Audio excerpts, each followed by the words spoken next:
ভোরবেলাতেই তার মধ্যেই আশা করি সমগ্র জাতি এই নির্বাচনের রায় পাবে। না, কিছু মহল আছে যে অস্বাভাবিক পন্থায় অথবা পিছনের রাস্তায় অথবা কোনো গণতান্ত্রিক পন্থায় তারা তাদের উচ্চাভিলাষ বা উচ্চ আকাঙ্ক্ষা পূরণ করতে চায় ক্ষমতায় যাওয়ার। সেটা আমরা দেখেছি গত কয়েকদিনে। তবে বাংলাদেশের মানুষ সেটা প্রত্যাখ্যান করেছে, করবে। আমি অনেকগুলো কেন্দ্র ঘুরে দেখেছি, মানুষের মধ্যে একটা ঈদের আমেজ দেখলাম, আনন্দ উচ্ছ্বাস।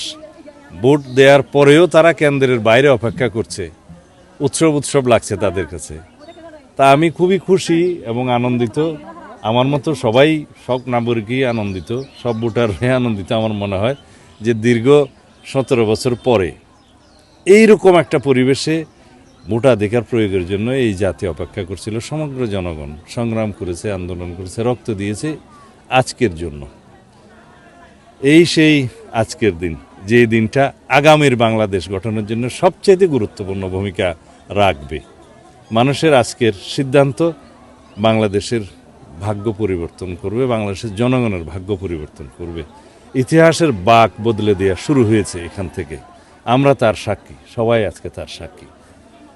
যাই হোক, আশা করি শেষ পর্যন্ত সব কিছু শান্তিপূর্ণভাবে সমাপ্ত হবে, মানুষ ভোট দিতে পারবে এবং আগামীকালকে ইনশাআল্লাহ ভোরবেলাতেই তার মধ্যেই আশা করি সমগ্র জাতি এই নির্বাচনের রায় পাবে।